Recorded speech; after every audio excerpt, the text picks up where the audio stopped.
Hello, everyone. Welcome to this edition of Sic Semper Tyrannis News. I'm your host, Mark Matheny, and I hope that you're enjoying yourself and enjoying your weekend.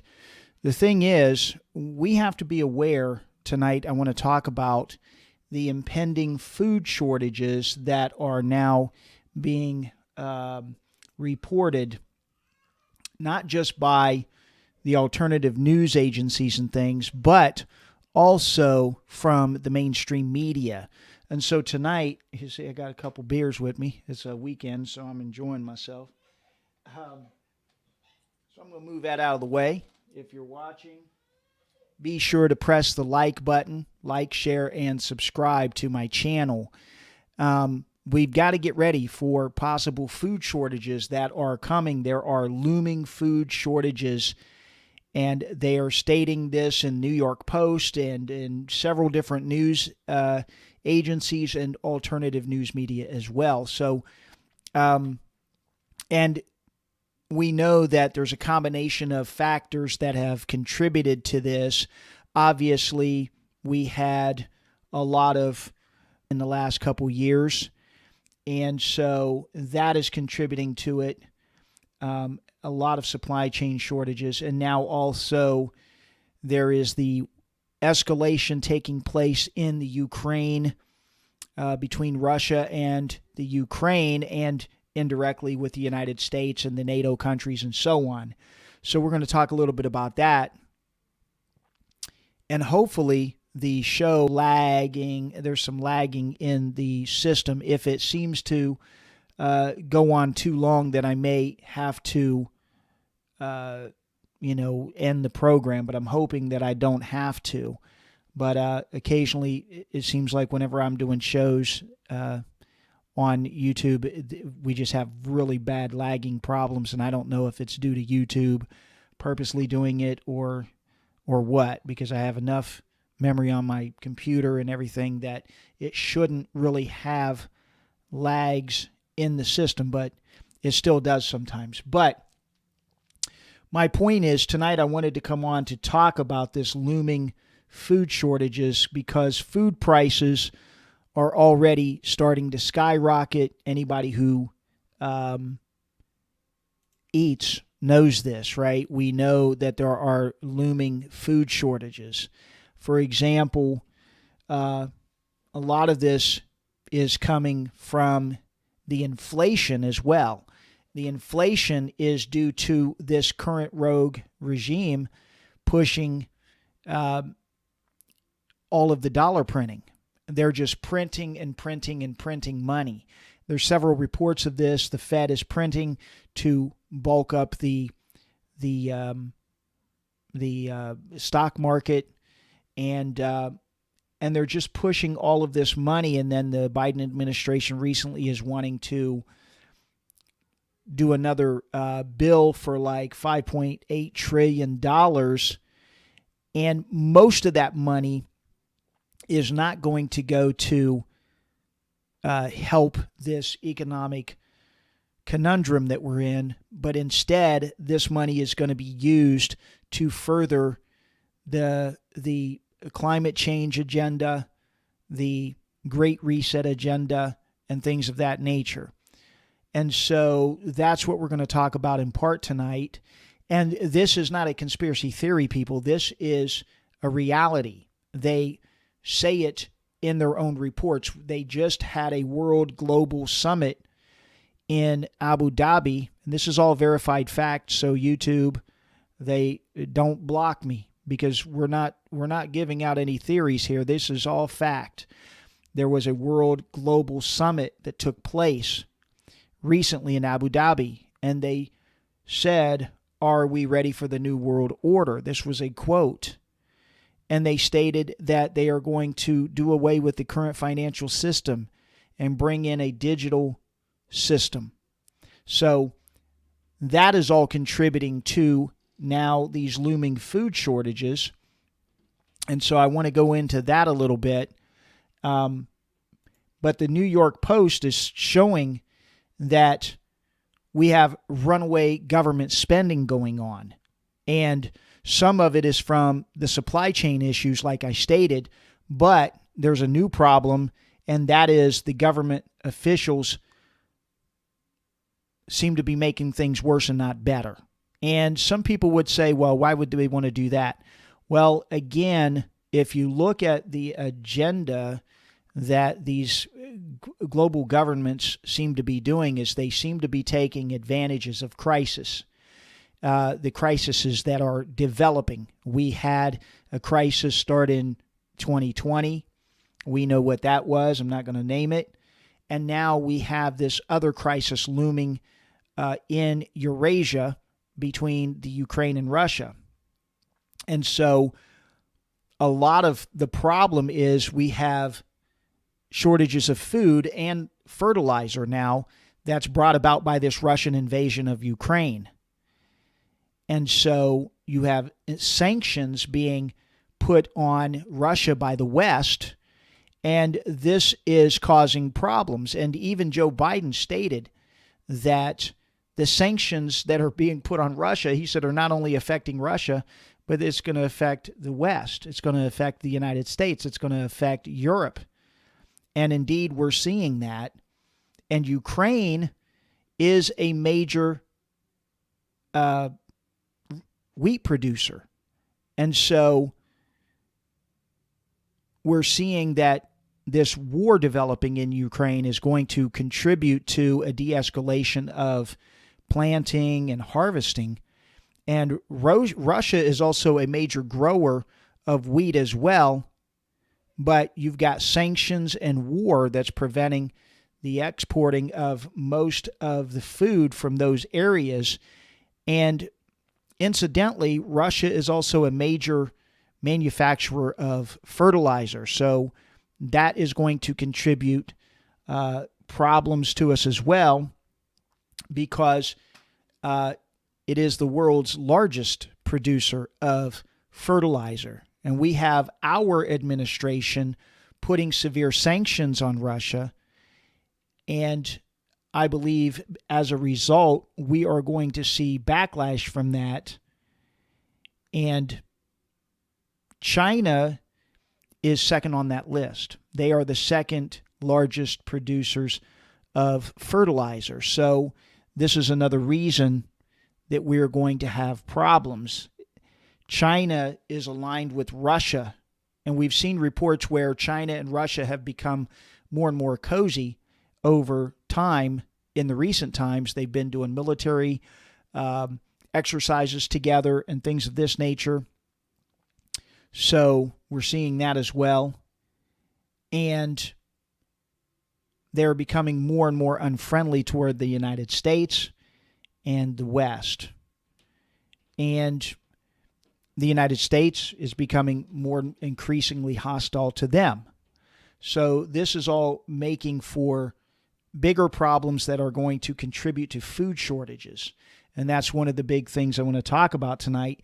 The Green Markets North America Fertilizer Index, already high, has jumped 16% since last Friday. And a major ingredient of fertilizer went up 22%, which is potash, another major ingredient that Russia is the top producer of. It increased 34% in Brazil, the world's leading fertilizer importer. And according to the New York Post, the price for standard starter fertilizer 10340 is up 49% from a year ago and likely to go much higher. So this is creating all kinds of problems for the farmers, people, and this is going to definitely increase in food shortages. This is going to cause massive starvation, especially in third world countries. But we're going to start to see problems here in the United States as well. And Bloomberg, Alexis Maxwell, who works for Bloomberg, is an analyst, calls it a slow-moving disaster. So I want to show you, there is a report that came out today, too, not only from mainstream news. This is from Full Spectrum Survival. It is a channel on YouTube.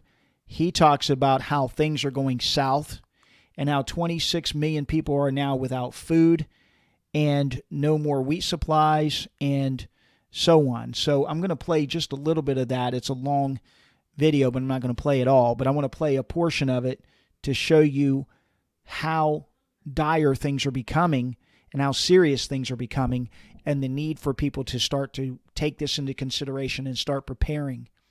So here is that report here. Countries across the world are asking their citizens to leave the nation of Belarus immediately. Intelligence agencies are warning that a multinational war is about to break out and envelop Belarus in the Russian and Ukrainian conflict.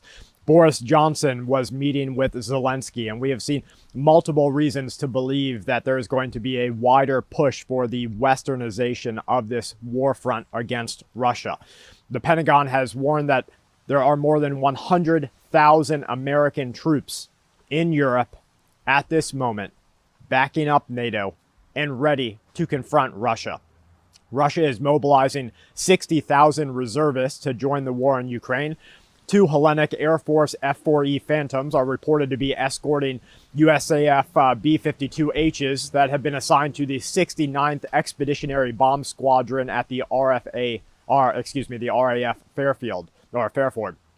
U.S. and Poland right now are holding joint military exercises, including live fire drills, just an hour away from Poland's border with Ukraine. The Ukrainian foreign minister warns that the scale of fighting that is taking place in Ukraine right now is more than what those nations saw during World War II, and that NATO needs to get involved before it is, quote, too late. Every hospital in the region of images that we are seeing has been shelled, bombed, or completely leveled to the ground. We have a lot of members of our community here who don't see bugging out or evacuating as a viable option for them. And I understand that completely, from different degrees of disability to a person's inability to take what they have and what they have acquired with them. There are lots of reasons that bugging out is not an ideal option. But you see, when you risk not being able to have care for medical needs, when you don't have any sort of law enforcement, whether that's local or regional of any kind, you need to be able to consider being mobile. Make mobility a part of your plan, please, before it's too late. Japan is joining the EU in banning Russian coal and freezing the assets of major banks such as Alpha Bank and Sberbank. Physicians are reporting that the soldiers who dug trenches in and invaded the Chernobyl exclusion zone have 1 year to live. Announced by Ukraine's Minister of Energy, they received high doses of radiation, and military equipment was heavily contaminated when it was retrieved. 10,000 units per piece of equipment, they say. Out of the there are 25 to 26 million people in Shanghai right now. Several million are running extremely low on food. We're seeing reports on Asian media that is discussing social media from those people that are being affected by these lockdowns. They are serving themselves 1 meal per day, or the parents are going without so that they can feed their children. Do you know why that's happening? Because they didn't stock up. Because maybe their government said it's not fair for you to have something while your neighbor doesn't. Introducing Speechelo, the most natural sounding text-to-speech software on the market. Hey, sorry about that, guys. I'm Joey, and I'm one of the 30. Let me go back to that. I apologize for the commercial. Because maybe their government said you're a hoarder if you want any more than a week's worth of food. And so right now, as the U.S. government and the Western government says you're a hoarder because you want extra food, you need to give them that giant finger and tell them that's okay.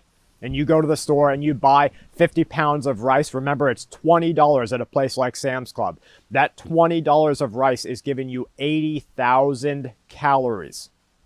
Sure, nutrition dense with nutrition? No.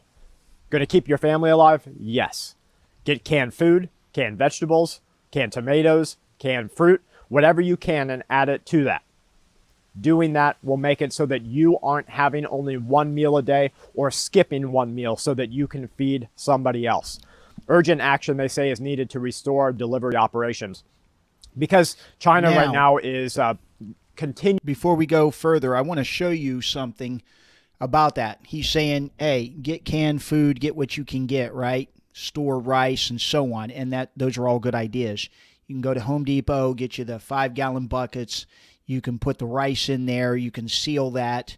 They even have food saver lids that you can purchase and do so. But you need to start doing it now. But the problem is there are articles showing that we are going to have problems getting food soon. And let me show you one article that's at parade.com. Here are the groceries you might be missing on store shelves due to food shortages. And so it's important to understand the necessity of getting this stuff done quickly, guys. Here's what it states. It says, if you've seen your local grocery store with empty shelves, you're not alone. Food shortages are still haunting us in 2022.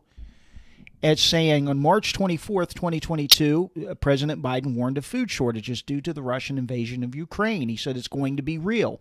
He said of food shortages, the price of these sanctions is not just imposed upon Russia. It's imposed upon an awful lot of countries as well, including European countries and our country as well. Both Russia and Ukraine have been the breadbasket of Europe in terms of wheat, for example, just to give you one example. And that's what Joe Biden said. Excuse me. I played that before in a show where he talks about this. And but it goes on to say, food shortages in 2022. It says shortages may depend on where you buy your groceries as there are regional differences in supply. Now, this is Josh Brazil. He's the vice president of Supply Insights at Project 44, a supply chain visibility solution, says. It says that means some of you may be lucky enough not to have any food shortages at all, but you don't know if your area or region may be the one that has the food shortage or not. So this is why it's important to understand this and start now. It's better to be safe than sorry. Some people may say, you know, you're a conspiracy theorist, a tinfoil hat wearer, but it's better to go ahead and stock up on some of this food and then just have to eat it later, as opposed to not having this food and then severe shortages come. Just like it may be a good idea to have cash on hand at your house. You don't know if there'll be a bank holiday. You don't know if they'll shut down banks. You may not be able to get to your ATM to get money out of the bank, so always have some cash on hand and some valuables and things maybe that you can barter with. But it says what is missing from local grocery store shelves may vary depending on where you live, as well as the climate that you live in. Winter storms slow down supply chains in the short term, plus everyone rushing to buy bread and milk for before a blizzard. So that's another aspect of it too. You want to try to get this before everybody starts having severe problems and everybody starts rushing to try to get food and are not able to. That's winter storms could slow down the supply chains. Obviously, we are moving into spring now, but we've still seen severe weather here in Ohio and in some other areas. But some of the things that it says that you may have shortages, let me show you this article. There's a number of variables that play in the grocery store shortages we're seeing this year. It's a combination of factors: supply chain issues and driver shortages, scarcity of packaging, labor shortages at manufacturing and production plants, as the workforce has not returned to the facilities restarted from the closures that happened during the certain issue that we had starting in 2020. And this is Keith Daniels of Karl Marx Advisors. And this certain crisis we had has also,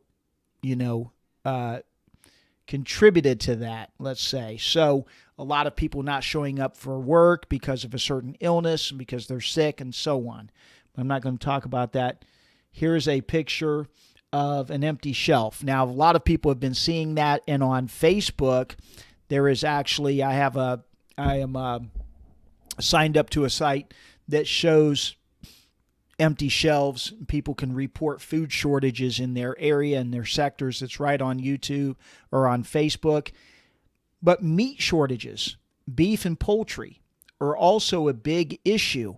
Now, I did a show that, covers the Great Reset. And one of the things that they talk about is a lot less meat intake. And one of the reports talks about the average consumption rate per human would be 4 pounds of meat per year.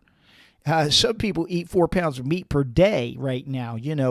Meat is an essential, one of the big staples here in the United States. Everybody likes good cheeseburger, chicken, steak, and so on.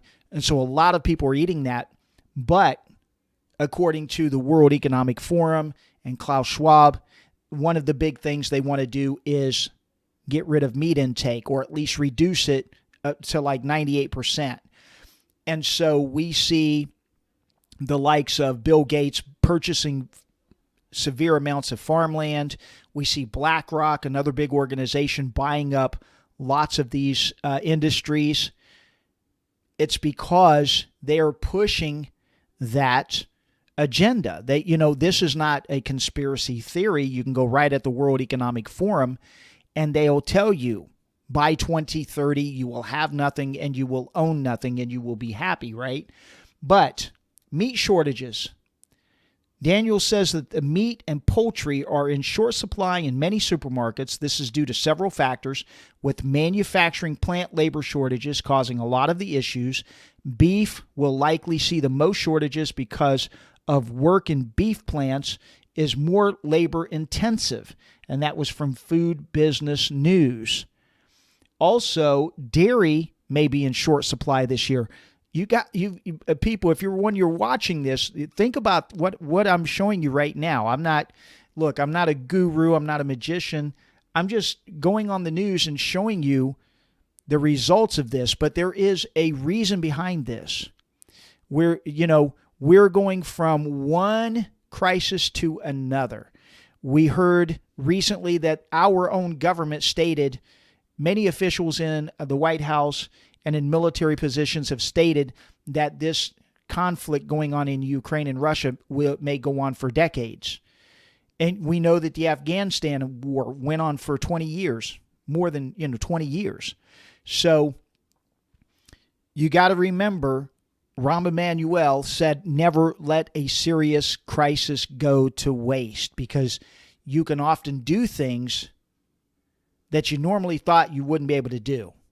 And so if they can continue to create crises, then they can carry out the Hegelian dialectic of problem, reaction, solution. And all of this is in an effort to revamp our whole infrastructure and global infrastructure through the World Economic Forum. They talk about it. And so I want to show you real quick, and I didn't get it set up, so bear with me for 1 second. There is a report that I did recently showing the meeting that took place in Abu Dhabi. There are a lot of people who believe that, the mainstream media tries to paint any type of alternative news media as fringe conspiracy theorists. But in reality, really, we are conspiracy theorists to some extent, because a conspiracy is simply two or more people acting together in order to commit some illegal act, right? So according to our Constitution and our national sovereignty and our founding fathers, who said, do not become entangled in these other countries and so on. You can trade with them, but do not get in league with them, because they wanted to stay away from oligarchies and monarchies and globalism. So we want a nation state. We want national sovereignty. Well, the global elites want to make an end run of national sovereignty and introduce a new system. And that's what the Great Reset is about. Go to the World Economic Forum. You can read all about it. As a matter of fact, on my show, you can see here, right on my desk, I have Glenn Beck's book, The Great Reset. It's pretty good. I pretty much knew a lot of whatever he's talking about, but he puts it together pretty good. But I want to show you a video that I did recently. It's at Rumble, and it is about what is taking place in Abu Dhabi, global government and digital currencies. So let me pull that up now. Other leaders of France, that we'd be getting lectures. Criticizing us for spending too much. Criticizing America and warning America, interestingly, not to go down the path to socialism. But there is a big thing that's going to happen in London at this G20, and then they're hiding it, they're camouflaging it, they're not talking about it. Coordination of international regulation.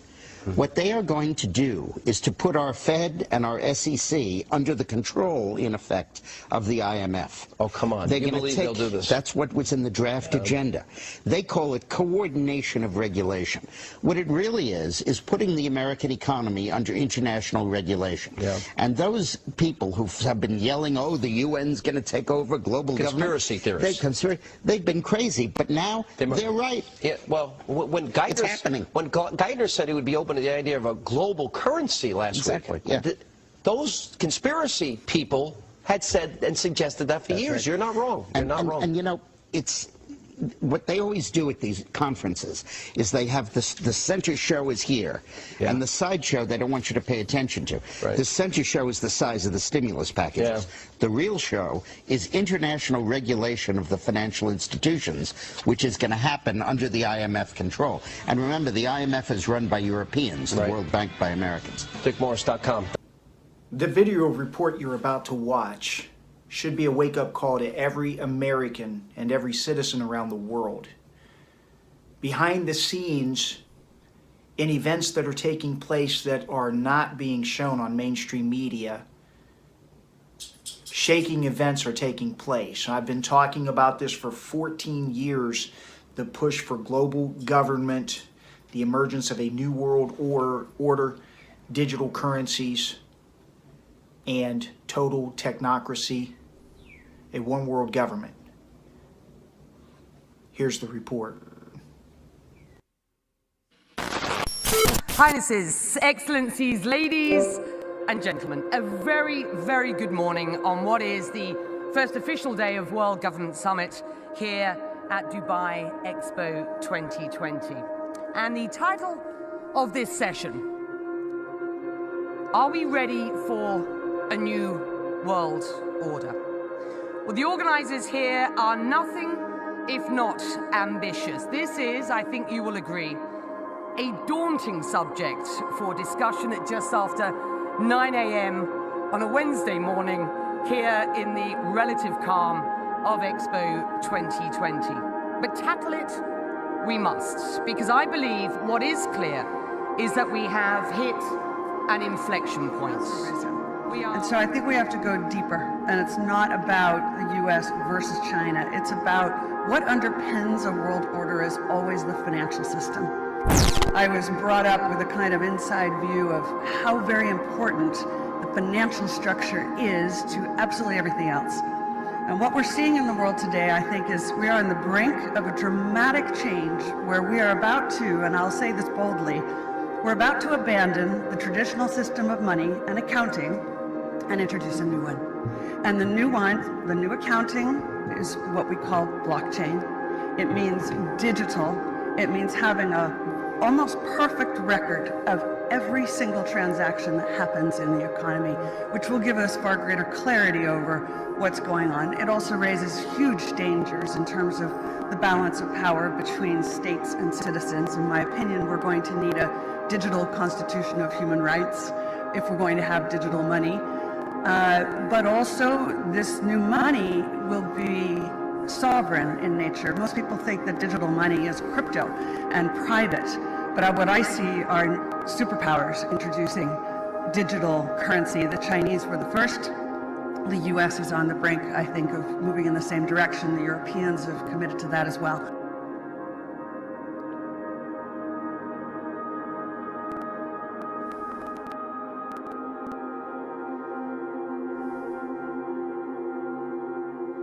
We also need to pay attention to what is happening around us. I told you a minute ago, the World Government Summit The what? The World Government Summit happened yesterday in Dubai, and it was the So you can check out that full video at my Rumble channel. I'll put that post below.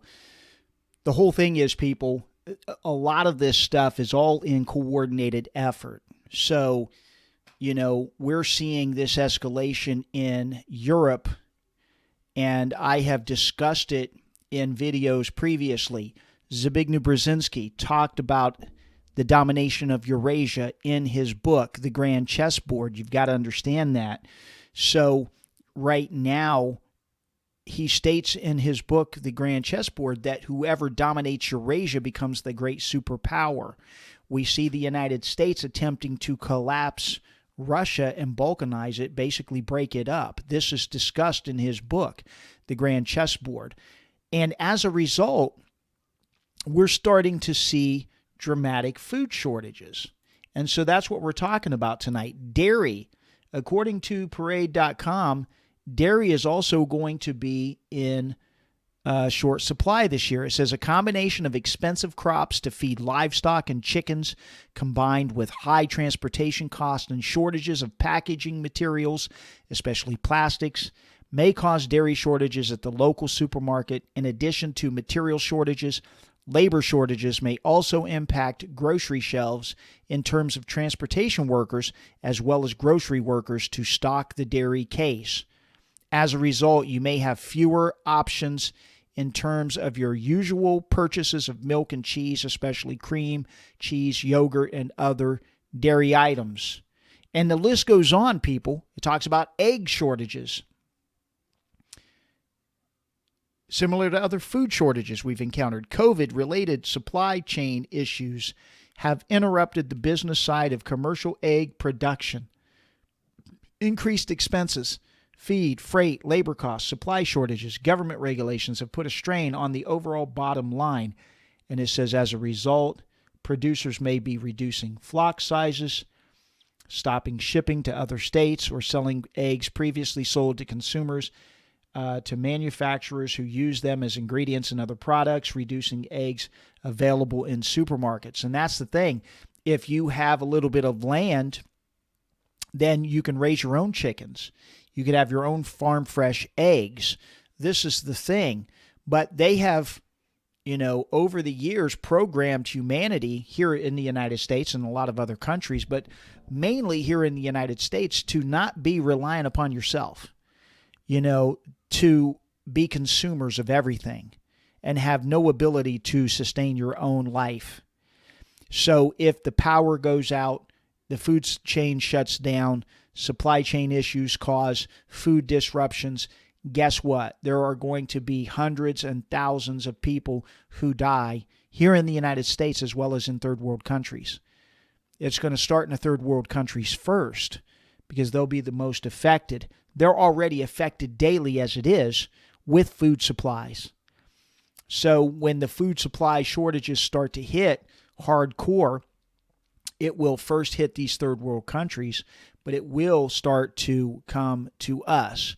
So a lot of times people are saying, okay, well, so what? There's not going to be any meat. But also in the article, it says, sorry, vegans, plant-based proteins may be in short supply this year as well.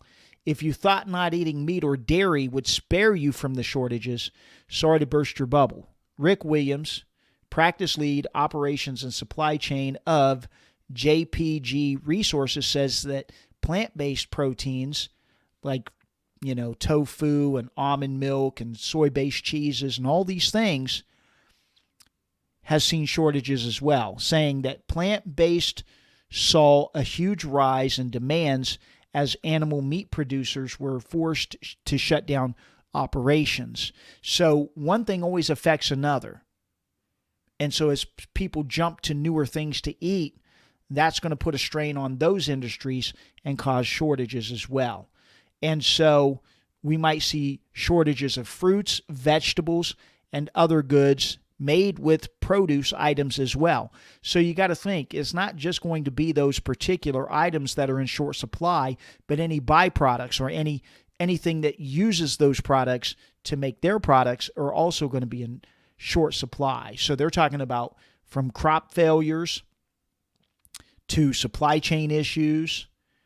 Certain fruits and vegetables might be in short supply, and so will goods the consumers stockpiled. Food processors had to purchase more to keep up with demand. And so it's impacting fruit and vegetables themselves, but also the items such as soup that include vegetables. So any byproducts, anything, fruit or vegetable wise, you're going to start to see problems with that. DealNews.com analyst Julie Ramhold says that the issues weren't limited to fresh produce, noting that frozen vegetables may also face shortages. Listen to this, people. Listen to the vast amount of food items that are going to have shortages. These are several amounts. It's not just one thing. They're even talking about canned foods may be in short supply. It says high prices and low availability of aluminum may cause canned food and beverage shortages this year, much like the end of 2021, and it extends not just to canned foods, but also canned pet food. So, imported foods like cheese and other foreign produced items may be in short supply due to availability, supply chain issues, and higher costs to transport these goods overseas. Pet food as well, bottled water, and soda. So, this is covering a large amount of food items, people, not just to meet the demand.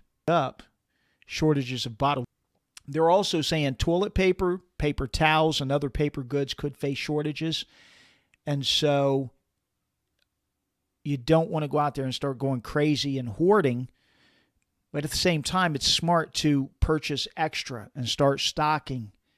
Start making a supply inventory at your own house and stocking up on extra items. And that would be paper towels. That would be toilet paper as well. But if you have a choice between toilet paper and food, people, take the food. If you don't have any food, you're not going to have any much need of toilet paper, right? But if you don't have toilet paper, you can always substitute that. You can't really substitute food. So also, noodles. They're saying that there could be a pasta shortage as well. Ramhold says that the pasta shortage that frustrated many carb lovers in 2021 is also continuing. It's a staple for many households, and with the threat of inclement weather in some areas, some shoppers may be stocking up on these items in an effort to have easy meals on hand should they be snowed in. But he says, however, even without the threat of winter weather, shoppers may be stocking up like normal and facing empty shelves because shipments are having trouble getting to the grocery stores. So even noodles. One of the big things that you might want to stock up on is like rice, powdered milk, things that you can store. And like I said, if you get the big 5-pound buckets, you can get them from Home Depot, and you can get the Mylar bags. You can press them down and seal them with an iron, and you can store them in that bucket. And they have food saver lids that you can purchase online that are easy screw on. That will give you the ability to start stocking on the expiration date. Hopefully the almighty get out of the winter. So that's not going to be as much of an issue. But I think a lot of this is contrived, people, because again, we're seeing the Fed and them spending tons and tons of money. We're also seeing China and Russia kind of buddying up to each other. Here's another interesting report that I want to show you from the Wall Street Journal. This is showing that China is accelerating their nuclear buildup because they're worried about a possible U.S. conflict. Beijing is believing that the United States could turn to nuclear weapons in a war. And the Ukraine invasion is stoking these fears. Whether that was to push an agenda, propaganda, or real is hard to say. But according to the Wall Street Journal, let me show you the report here. This is the report. China accelerating its nuclear buildup over rising fears of a U.S. conflict. And what they're saying is China has accelerated, an expansion of its nuclear arsenal because of a change in its assessment of the threat posed by the U.S. People with knowledge of the Chinese leadership's thinking say, shedding new light on a buildup that is raising tension between the two countries. Chinese nuclear effort long predates Russia's invasion of Ukraine, but the U.S.'s wariness about getting directly involved in the war there has likely reinforced Beijing's decision to put greater emphasis on delivering or developing nuclear weapons as a deterrent, some of these people are saying. And so we're seeing this escalation. People are worried about a global conflict, and I believe, as I say, that it's not so much that the United States or the Western powers want a nuclear war. My opinion is they're seizing upon an opportunity which I do believe was kind of pushed by the United States. We go back originally to 2014 in the Ukraine and the coup that George Soros and them brag about contributing to, where they took out a pro-Russian president, Yanukovych, and put in Poroshenko, and then from there went on as they tried to take back the Donetsk region, the Donbass, tried to take back Crimea that was annexed in 2014 because of the coup. That was U.S. sanctioned, basically, Western power sanctioned. And we saw, how Putin basically complained because he's saying basically that the agreements that were made in the 90s with the United States that they would not expand NATO has been violated. And he was in fear, or at least his opinion is he was in fear that the United States and them would then make Ukraine a part of NATO and put in missiles and things that could reach Russia within a matter of minutes. And so we saw that. But again, people, the United States and the Western powers are taking advantage of this to create this crisis in order to bring about a big change economically. And we saw in the video report that I was showing how this new World Government Summit is talking about revamping the total economic system. This is what we fear. And the reduction of national sovereignty in favor of globalism, that's going to be a bureaucracy that's not going to care about individuals and individual sovereignty and individuality. And meanwhile, we see the attack on the family. We see the attack on traditional beliefs, such as, a man and a woman being married, a boy being a boy and a girl being a girl. All of these factors. And they're all contributing to depopulation, whether organically or manufactured. That's a big issue. The Almighty said to humanity to be fruitful and multiply. As you can go online, you can read the documents. There is a document by the World Economic Forum called Population 2030. And let me pull that up for you. If you haven't seen that, it's an actual document. So a lot of times these things that sound like conspiracy theories, they're really not conspiracy theories, people. They are fact. But the mainstream news and the media try to attack those things that are being brought out by alternative news groups because they don't really want you to understand these things. Here is the document from the World Economic Forum called Population 2030, Demographic Challenges and Opportunities for Sustainable Development Planning. Population. And this is a United Nations document, New York of 2015. So it's not made up, people, this scenario of populations, just like Henry Kissinger wrote NSSM 200 back in 1974, I believe. And it talks about populations, projections, and so on, populations and the development goals. And you can read through the whole report. So my point with that is that if you listen to Ted Turner and others throughout time, they've always talked about a more ideal population number would be like 2 billion or less on the earth. Currently, we've got, 7.5 going into 8 billion people or more. And so this is a big factor for these elites, what they talk about. The other thing is these commodity shortages in the world are creating protesting. There was an article from WSWS.org.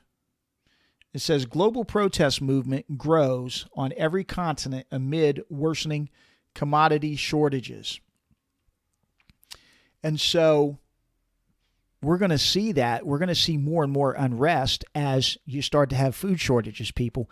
You'll start to have food riots. You'll start to have chaos as people start to starve. And the more the shortages take place, the more brutality you'll start to see, either from governments or from the people. Governments will either lock down, push hardcore, or U.S. NATO proxy war against Russia over what they say social inequality and the devastating impact of the pandemic and so on. Day chains and closed the block. It says on Friday, 6% from that of February, which is already the highest since 1990. FOA Deputy Director Joseph Schmidhuber told reporters that food shortages threatened to spark protests on a global scale. This is really remarkable. He says there is a massive supply disruption. So, people, I keep talking about it. I've been talking about it for 14 years. You can check out my other channel, Sic Semper Tyrannis News on YouTube. Check it out there. I've got more than 900 videos there over a 14-year period that talks about this emergence of global governance, as they call it, or global government. And it's going to cause severe problems because you've got, kind of a emergence of Russia and China in some ways against the Western powers. But the World Economic Forum is one of the big culprits because they're pushing the Great Reset. And it was created really by U.S. policies. The WEF with BlackRock has basically infiltrated the United States government. And Klaus Schwab is the chairman of the World Economic Forum. He's basically one of the most dangerous men in the world. I want to show you a video. Here it is. One of the features, the difference of this first thing, right. Just as an example, it's you who are changed. Yeah. And of course, this has a big impact on your identity. Yeah. Editing your genes? Cool. I'll explain that later. But first, why do so many people by 2030, you'll... Oh, he's got a plan. By 9th, 2020, before the pandemic started. Old Klaus is also the founder and chairman of the World Economic Forum, an organization that faces the public with very noble-sounding goals of creating a better world. Fear-mongering about climate change and disease writes the following. Pandemic. Nobody ever elected Klaus. The headlines they pay for? Go green, right? Right? That's probably right. They truly are good guys. Accordingly, you'll be excited to hear that the lineup of World Economic Forum speakers at their annual gathering of elites in Davos included such benevolent humanitarians like Xi Jinping. And Australian Prime Minister Economic Forum speaker of all time is this reptile, Klaus Schwab's top advisor, Dr. Yuval Noah Harari. By hacking organisms, elites may gain the power to re-engineer the future of life itself. Because once you can hack something, you can usually also engineer it. Elite. Many tyrants and governments wanted to do it, but nobody understood biology well enough, and nobody had enough computing power and data to hack millions of people. Neither the Gestapo nor the KGB could do it. But soon, at least some corporations and governments will be able to systematically hack all the people. Well, I guess he was talking about doing that to people. All people, to be specific. And if indeed we succeed in hacking and engineering life, this will be not just the greatest revolution in the history of humanity. This will be the greatest revolution in biology. Science is replacing evolution by natural selection with evolution by design, not the intelligence of some god above the clouds. Would you? And that plan isn't, by chance, already being implemented, is it? Today, we have the technology to hack human beings on a massive scale. Oh, so you could implement it. In this time of crisis, you have to follow science. It's often said that you should never allow a good crisis to go to waste. Sounds familiar. And I guess you are implementing it already. Didn't anyone bother telling this guy not to say any of this? In 100 years, and especially surveillance under... The goal of the program is to create wars in lockstep with a Great Reset, such as Justin Trudeau, France's Macron, and Mark Zuckerberg. Sponsoring partners of the World Economic Forum's Young Global Leaders program have been the Bill and Melinda Gates Foundation and Google. I wonder why Google censors and shapes information to be in exact support of the World Economic Forum's narrative. Oh, another fun fact. The World Economic Forum is predicting. I just wanted to play a little bit of that. He makes a little bit of light humor of this, but this really is not light at all, people. This is very serious. You know, they're having this food crisis, but like I say, I believe a lot of it is manufactured. This is part of the Great Reset program. I want to show you a report from, I believe it was CBN News. I believe that's who it is. Let me start this. CBNnews.com, talking about the global food catastrophe coming and how hundreds of millions of people could face starvation. Here's the report. It's mealtime in the nation of Yemen. But Ghalib al-Najjar isn't eating so that his children have enough food. He says he and his family live like ants or fish. We eat what we can find. Experts warn that in the months ahead, food is going to be harder to find in many more nations. A perfect storm of several problems is decimating the world food supply. It's being called the biggest food crisis since World War II. An estimated 285 million people face starvation.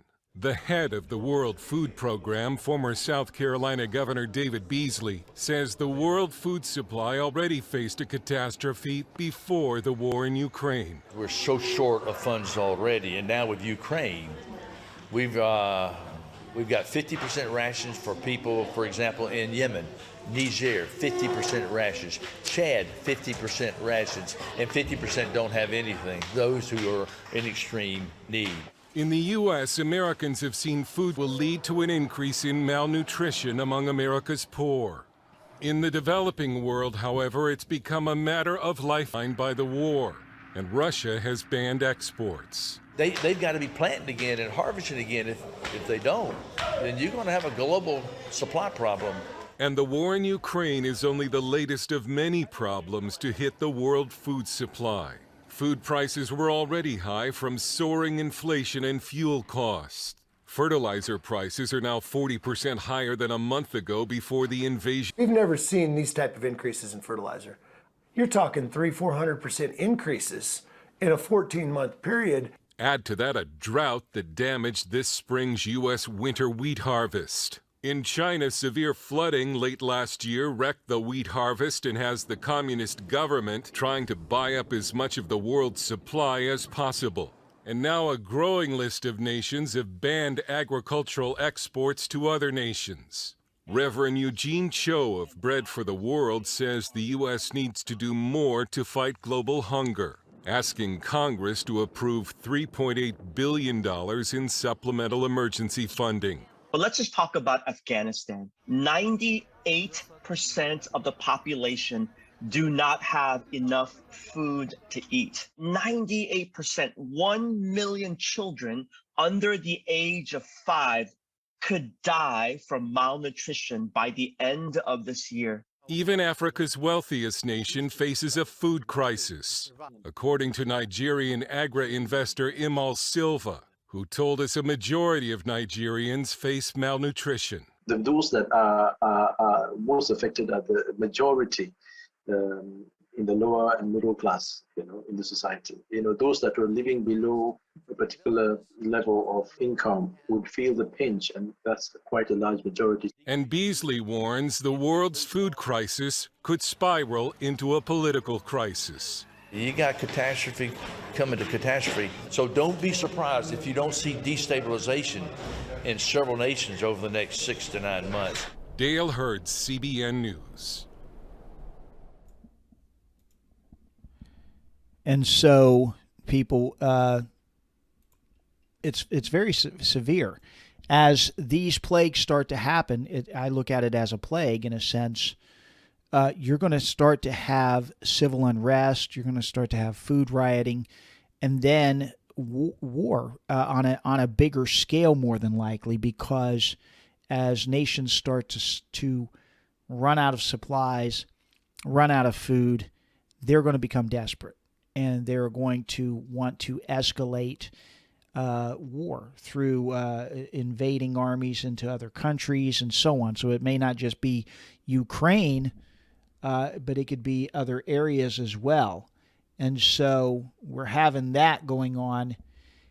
Also, it's creating a financial world war, this invasion into the Ukraine. There was a report from the Mises Institute by the bishop, and what he's saying is these sanctions that are being put on Russia are going to contribute to a lot of problems.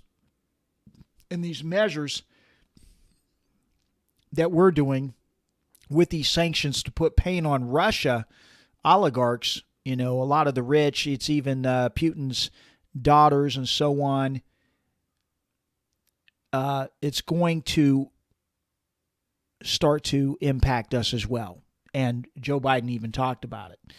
But Russia basically, according to the article, has been able to fortify their claim in eastern Ukraine, and they've also made advances in the south. Recent counteroffensives by the Ukrainians have pushed Putin's military away from Kiev.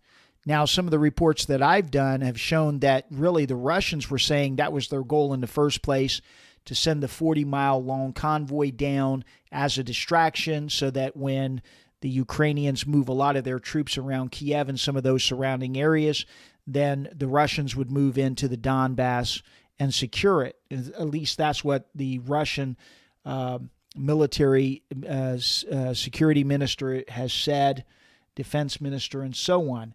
Meanwhile, narrative by the mainstream media as peace talks were starting to come about between Zelensky and Vladimir Putin. But there's a lot of information stating that they found chambers.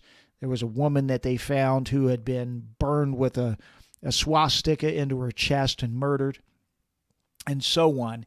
But they're trying, Zelensky and them are trying to play upon this to get more international response from NATO and other organizations against the Russian Federation.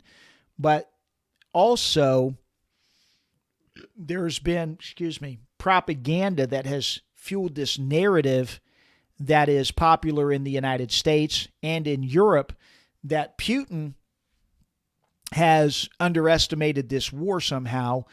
with Ukraine, and that the Russian regime is suffering from what they're saying is the authoritarian trap of government bureaucrats prioritizing placating their president over accurately reporting the state of Russia's military affairs.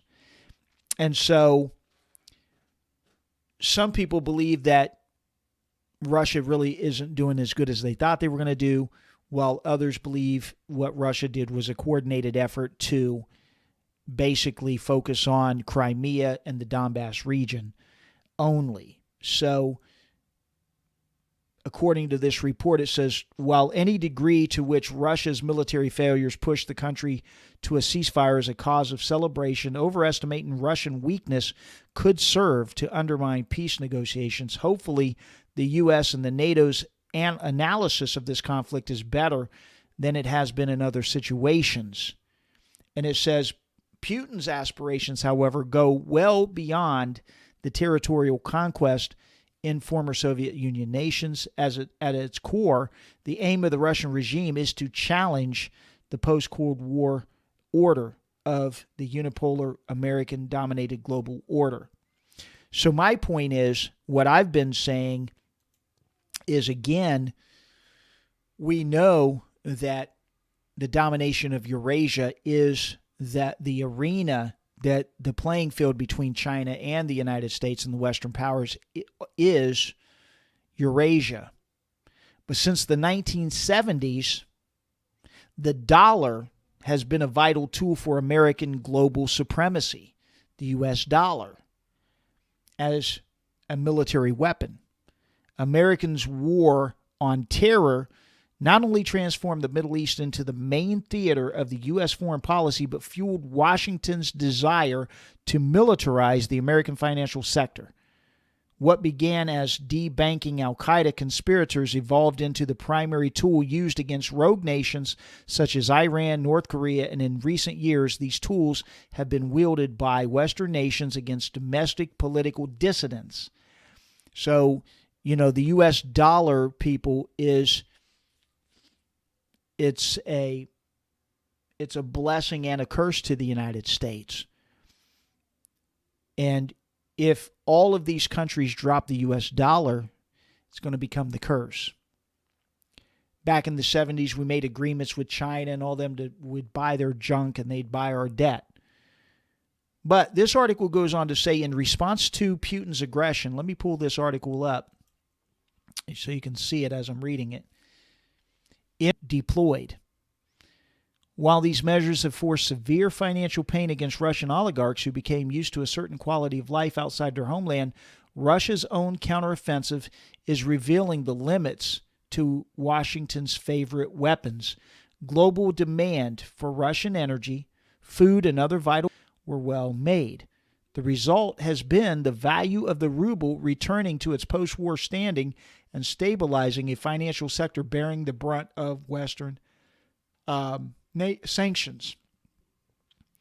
It says, what should concern the Washington regime the most, however, has been the most commodities in exchange towards countries willing to prioritize the interest of Ukraine. Okay? Now listen to this. Countries like Mexico, Brazil, and India, all led by nationalist political leaders, have refused to sanction Russia, providing economic support to Putin beyond his handshake agreement with the Chinese Communist Party. In fact, opposition to Washington's demand for these nations to sacrifice their economic ties with Russia in order to morally condemn Russia has succeeded at bridging together geopolitical rivals. Pakistani Prime Minister Imran Khan praised India's President Narendra Modi for its independent foreign policy. And it goes on, people. What is going on is, in my opinion, I believe that this is not happenstance. And yes, it's devastating to the United States, but it goes way back to what Maurice Strong, who was the UN Secretary General back in the early 80s and 90s, stated that really in order for you to bring in this global government to push the sustainable development policies, which were at that time Sustainable Development, and then turned into Agenda 21, and then turned into Agenda 2030, and then turned into the Great Reset, basically. He said the only way you could do that is to cause the industrialized. They are pushing for lower population levels through several agendas. A lot of this has to do with these alternative sexualities, a lot of chemicals in the food, and geoengineering, which is chemtrails and so on and so forth. A lot of sterility levels are increasing. We see in the Western world population growth is lowering, while they're taking third world countries and then pushing lots of chaos to then create lots of refugees going into these other countries. They've got to kind of lower these countries all to the same playing field in order to bring it into world government. So that, in a nutshell, is what's going on. And so it goes on to say, this latter part of this, I want to read this article because it's very important. It says, as Ryan McMakin noted recently on The Wire, Washington's military adventurism over the past 2 decades has greatly eroded abuse of the privilege of having the global reserve currency. And a prominent central banker warned that the U.S.'s continual weaponization of the dollar demonstrated a need for the global community to find something new. And, you got to remember, too, people, that when President Trump came in and he tried to correct a lot of these things and was making a lot of headway in making America first, but he wasn't denying these other countries. He always encouraged these other countries to be better, to work together. He demanded that these countries that were under United States security start paying their fair share to the United States, paying for the security. He encouraged Saudi Arabia and these Arab countries to track down their terrorists and to stop them. He was doing all kinds of things. He was creating a better economy in the United States. All of these things because national sovereignty and populism. If you listen to a lot of what the global elites talk about with the World Economic Forum and others, they talk against populism and nationalism because they're creating a globalist network. They want a one world government system, a new world order. They claim this. So it says further in this article, this call came not from the Bank of Russia nor the Bank of China, but from the Bank of England, one of Washington's closest allies. In the past month, we've seen a historical alternative. Gold enjoyed renewed attention as a strategic asset. And 2 of the big players of that is Russia and China, people. And I'll show you an article with that if I have it up. Russia and China are 2 of the big players buying gold. The new phase of the West financial war is succeeding in bringing together a new coalition of global powers. Listen to this. The new phase of the West's financial war is succeeding in bringing together a new coalition of global powers, many of which with long-standing historical disagreements, who are unified in their opposition to submitting to the edicts of Washington. Additionally, the economic impact of global economic disruption currently being felt in gas and fertilizer prices will be felt in the future with food shortages, which we're talking about, which is now causing social unrest, as I've said. Politically, the nation of Hungary overwhelmingly re-elected nationalist Viktor Orban against the demands of the EU and the Biden administration, while polling shows France's Emmanuel Macron now trailing EU skeptic Marine Le Pen. Over a month into the conflict, it remains to be seen whether or not Vladimir Putin will achieve his military goals. Increasingly, however, it appears he may have achieved his larger aim of overthrowing the unipolar world, yet another failure of Washington's technocratic class. So, people, if you haven't hit the like button, please like, share, and subscribe. Please share the video with others. Please let others understand that the Great Reset is not a conspiracy theory. It is a fact. It is verifiable. They are working on a new system. It's like that phoenix rising up out of the ashes, bringing in a new order. And they call it the New World Order, as Joe Biden has called it. So with that, I am going to sign off. For Sic Semper Tyrannis News, I'm Mark Matheny saying, protect your own rights, prepare and warn your friends, your family, your neighbors, network together. I don't think that this is going to get better, people, honestly. We've got elections coming up. I don't think there has been enough election reform. And I think that these elites know that they have a window of opportunity they're not going to let go of. They're going to escalate that. They're going to create more opportunities that I call crises, so that they can then bring about their solutions. But their crises have to be geared in a way that allows them to bring about international government, the destruction of national sovereignty, the destruction of the fiat currencies, the amalgamation of a world currency, a world government, and so on. They're already talking about all of these things. So just be aware of that. Pray for the country, pray for the world, and expose the wicked ones. For Sic Semper Tyrannis News, I'm Mark Matheny. Have a great night.